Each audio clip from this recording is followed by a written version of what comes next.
He didn't pack my bags. He didn't scream.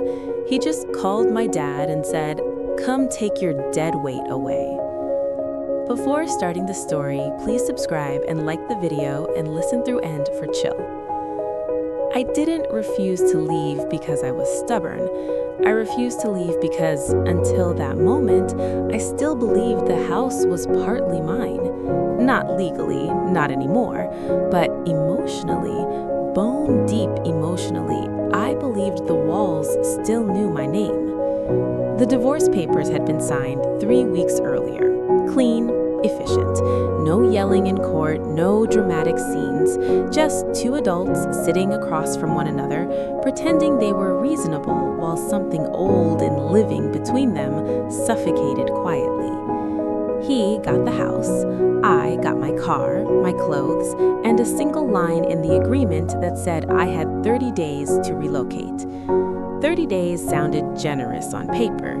In real life, it felt like standing in a burning building while someone politely tapped their watch. I stayed because I was still looking for an apartment. I stayed because my job had cut hours. I stayed because my mother had died the year before, and my father's house felt like a place I'd already buried too much of myself. But mostly, I stayed because leaving felt like agreeing with him, agreeing that I was disposable. It happened on a Thursday afternoon, the kind of quiet afternoon where the house feels too big, too hollow. Sunlight spilled across the hardwood floors like it was mocking me, showing me how empty the place already was. I was folding laundry, not his, mine. He walked in from work early, keys clinking sharply as he dropped them into the bowl by the door. He didn't look at me. That's how I knew something had shifted. "Are you still here?" he asked. Not, "How are you?" Not, "We need to talk." Just, "Still here?" I nodded. "I told you, I need another week. I've got 3 viewings lined up." He exhaled, sharp and irritated, like I was a software glitch delaying his system. "I'm done with this," he said. I kept folding, a sweater, slow, careful. Done with what? With you pretending this is still your home. That sentence landed harder than anything he'd said during the divorce, because it wasn't angry, it was administrative. He pulled out his phone. I remember thinking he was calling a lawyer. Instead, he scrolled once, then pressed call. I heard the ring. I heard my father's voice answer, warm, unsuspecting, and then my ex-husband said the sentence that split my life cleanly in 2. "Hey, yeah, it's me. She's still here. Come take your damned deadweight away." Deadweight. Like I was cargo. Like I was a failed investment. Like I was something heavy he'd been forced to drag for too long. I didn't cry. That surprised me. What surprised me more was that he ended the call without another word, slipped the phone back into his pocket, and walked upstairs as if he'd just ordered groceries. The house went very quiet. Not peaceful quiet, the kind of quiet that rings. I sat on the edge of the bed we once shared and stared at the wall where our wedding photo used to hang. He'd taken it down weeks earlier. The lighter square in the paint still marked its absence.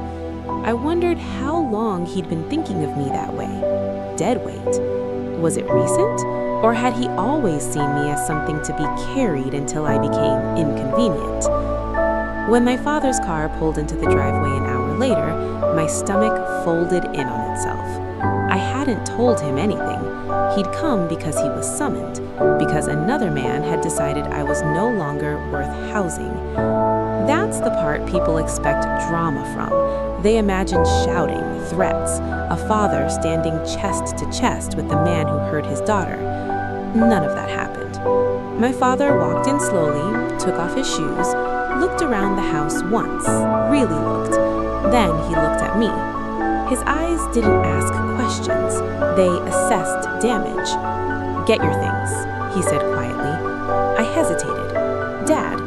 He shook his head. Not angry, just finished. "We'll talk later." My ex-husband stood near the stairs, arms crossed, jaw tight. He didn't speak. He didn't need to. He'd already said everything. As I packed, I felt myself shrinking, not because of him, because of the way my father moved through the house like a guest, retrieving forgotten property, because of the way my life had been reduced to bags and boxes. When I walked past my ex for the last time, he finally spoke. This didn't have to be like this. I looked at him. It didn't, I agreed, and walked out. My childhood bedroom smelled the same. Dust, old books, time. He didn't ask me to explain. He made tea, set it on the table, sat across from me. After a long silence, he said, "Do you know why that hurt?" I nodded. "No," he said gently, "not the word, the timing." I frowned. "He waited until you had nowhere to go. Then he named you." That's when I cried. Not loudly, not dramatically, just the kind of crying that comes from realizing someone you loved waited to see how little you could survive on before pushing. People think the cruelest part was the phone call. It wasn't. The cruelest part was how easily he moved on. Within weeks, the house had new furniture, a different energy. A woman's laughter sounded like she hadn't learned how carefully you have to breathe around him. Friends stopped calling me. They didn't choose sides loudly, they just drifted toward the gravity of comfort. He kept the narrative, I kept the truth, and the truth was quieter.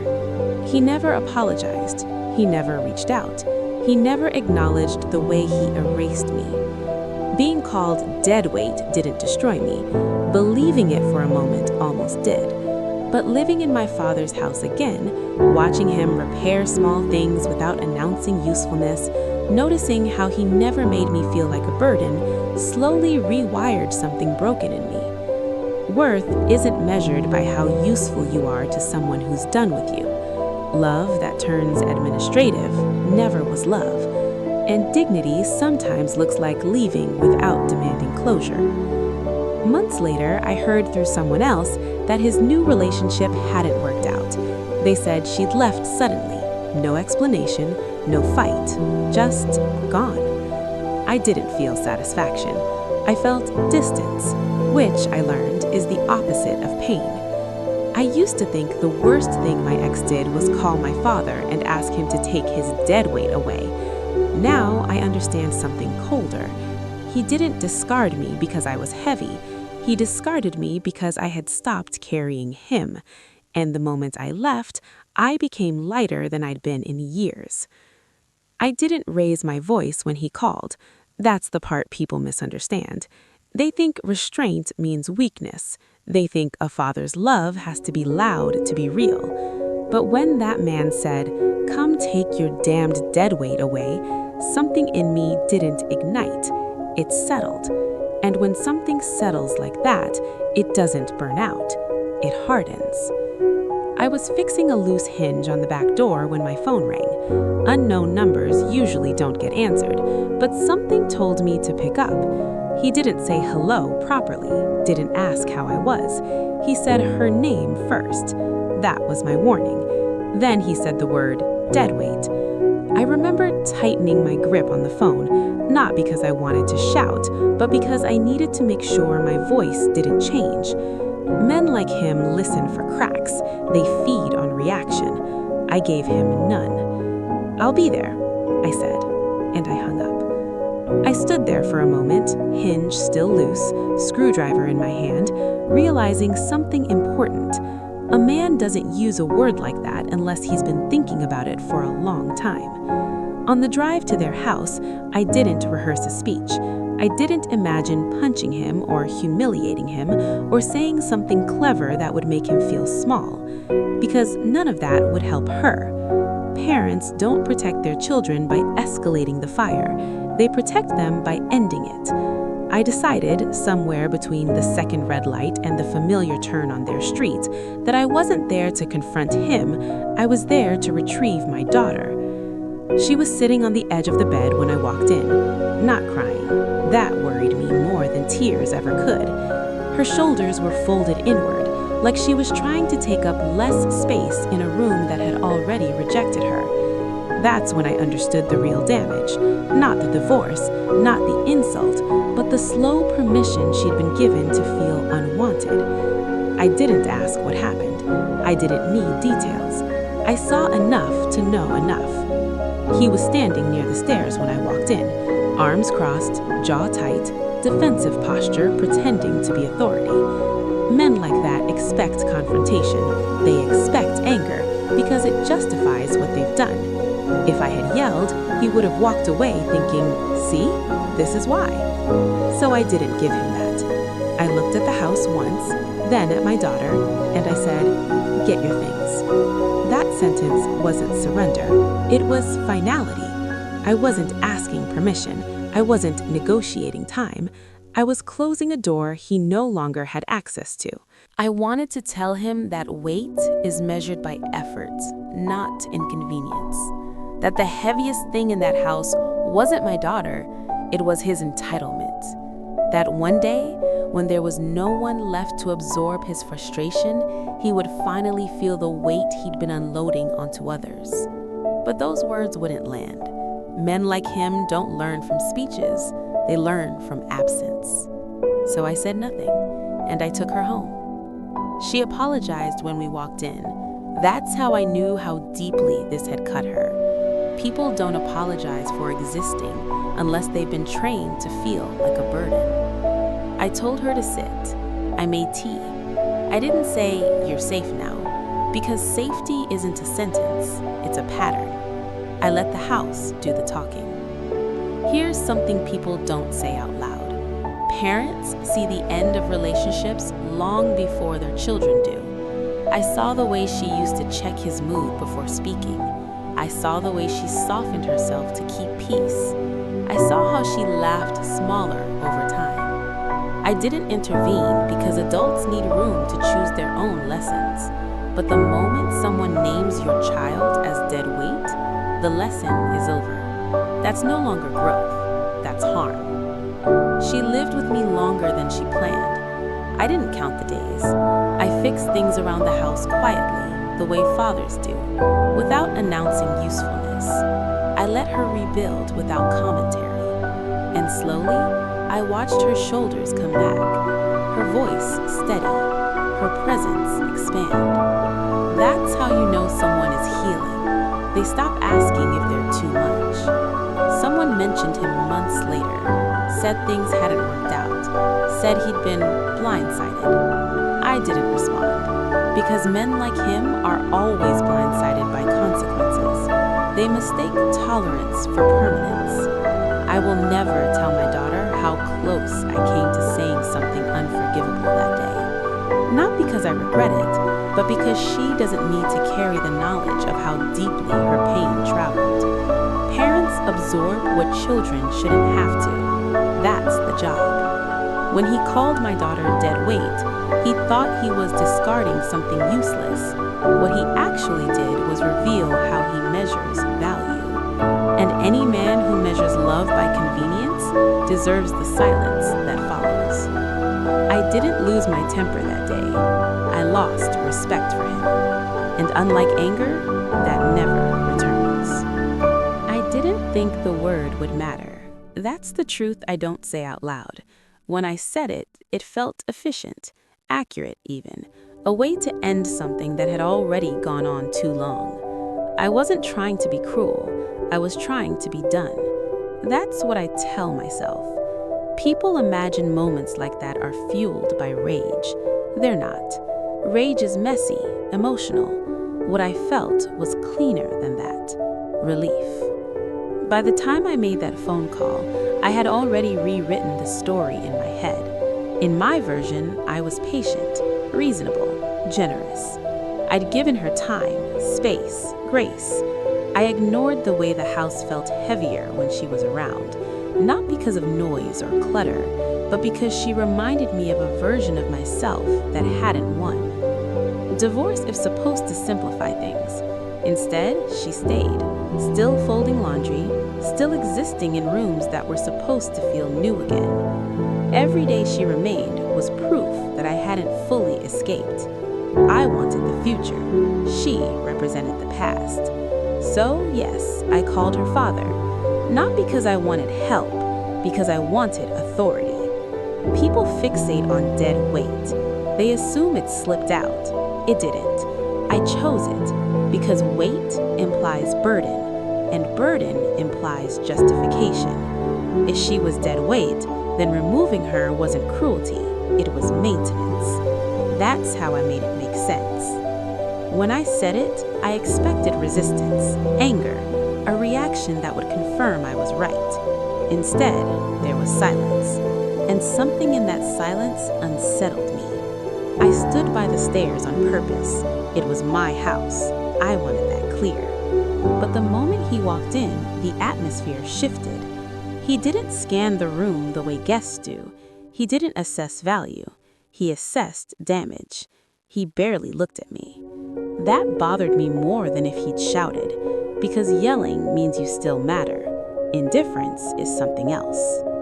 When he told her to get her things, I felt something tighten in my chest. Not guilt, loss of control.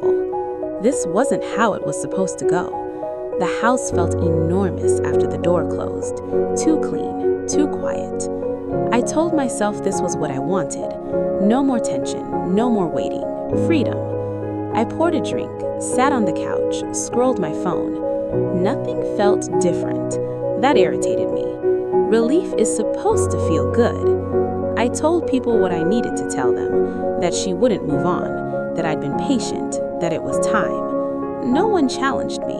They nodded, sympathized, said divorce is hard. That validation mattered more than I admitted. I replaced the furniture quickly. Neutral colors, minimal, clean lines. A fresh start requires visual confirmation. I told people what I needed to tell them, that she wouldn't move on, that I've been patient, that it was time. No one challenged me. They nodded, sympathized, said divorce is hard. That validation mattered more than I admitted. I replaced the furniture quickly. Neutral colors, minimal, clean lines. A fresh start requires visual confirmation. I told people what I needed to tell them, that she wouldn't move on, that I've been patient, that it was time. No one challenged me. They nodded, sympathized, said divorce is hard. That validation mattered more than I admitted. I replaced the furniture quickly. Neutral colors, minimal, clean lines. A fresh start requires visual confirmation. I told people what I needed to tell them, that she wouldn't move on, that I've been patient, that it was time. No one challenged me. They nodded, sympathized, said divorce is hard. That validation mattered more than I admitted. I replaced the furniture quickly. Neutral colors, minimal, clean lines. A fresh start requires visual confirmation. I told people what I needed to tell them, that she wouldn't move on, that I've been patient, that it was time. No one challenged me. They nodded, sympathized, said divorce is hard. That validation mattered more than I admitted. I replaced the furniture quickly. Neutral colors, minimal, clean lines. A fresh start requires visual confirmation. I told people what I needed to tell them, that she wouldn't move on, that I've been patient, that it was time. No one challenged me. They nodded, sympathized, said divorce is hard. That validation mattered more than I admitted. I replaced the furniture quickly. Neutral colors, minimal, clean lines. A fresh start requires visual confirmation. I told people what I needed to tell them, that she wouldn't move on, that I've been patient, that it was time. No one challenged me. They nodded, sympathized, said divorce is hard. That validation mattered more than I admitted. I replaced the furniture quickly. Neutral colors, minimal, clean lines. A fresh start requires visual confirmation. I told people what I needed to tell them, that she wouldn't move on, that I've been patient, that it was time. No one challenged me. They nodded, sympathized, said divorce is hard. That validation mattered more than I admitted. I replaced the furniture quickly. Neutral colors, minimal, clean lines.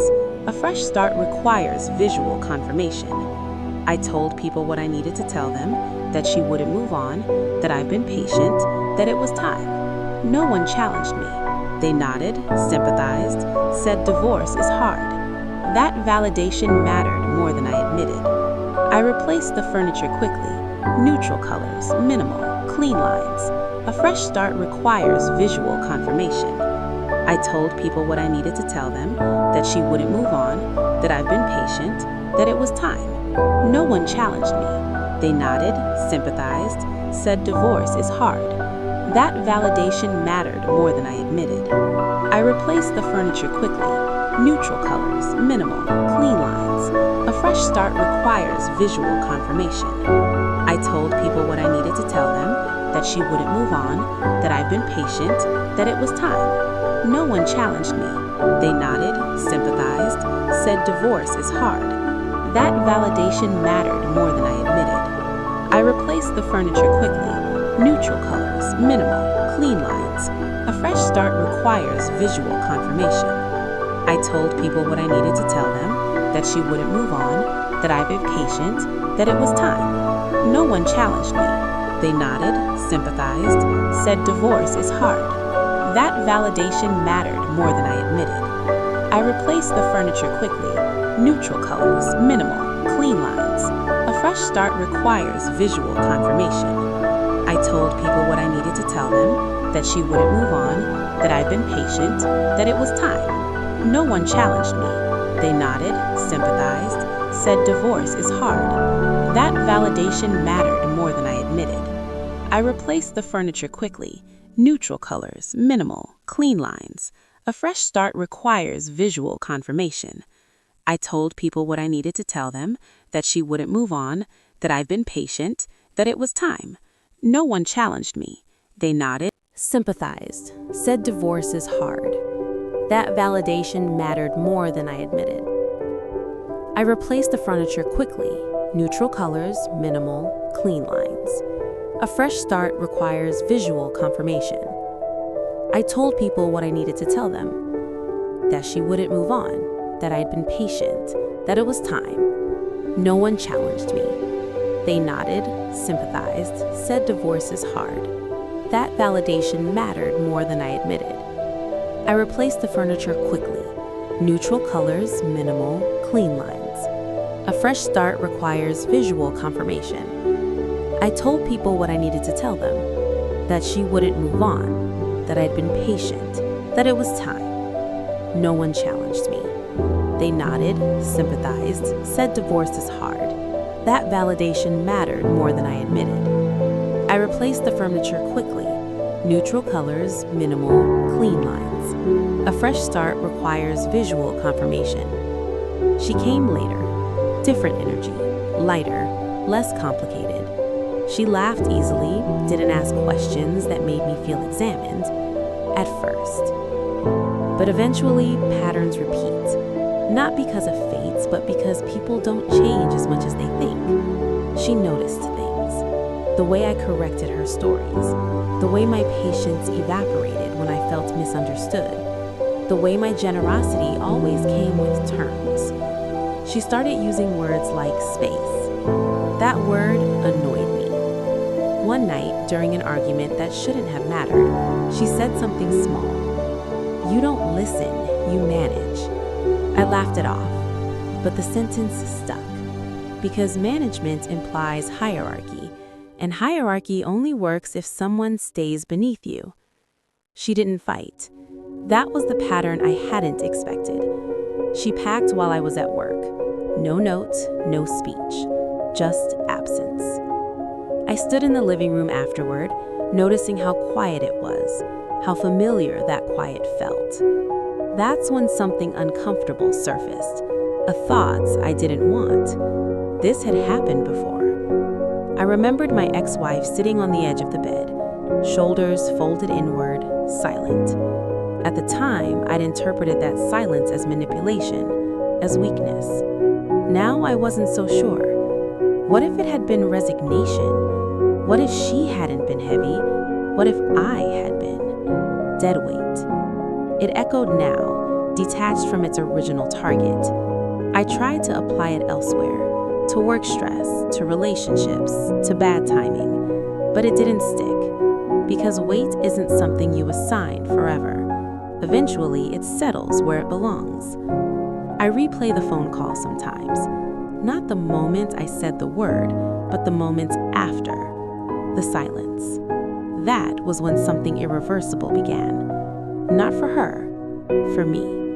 Because the kind of man who says that sentence doesn't get to be surprised when people stop carrying him. I tell myself everyone plays a villain in someone else's story. I tell myself I was honest. I tell myself I didn't mean it the way it sounded. But late at nights, when the house is quiet and there's no one left to reposition, I face a simpler truth. I wanted lightness without learning how to be gentle. I wanted space without understanding what it costs. And I called her Deadweight because somewhere deep down I knew she was strong enough to leave. People don't leave because they're weak. They leave because they finally understand what they've been carrying. The house is still clean, still quiet, still mine. But there's a difference between emptiness and peace.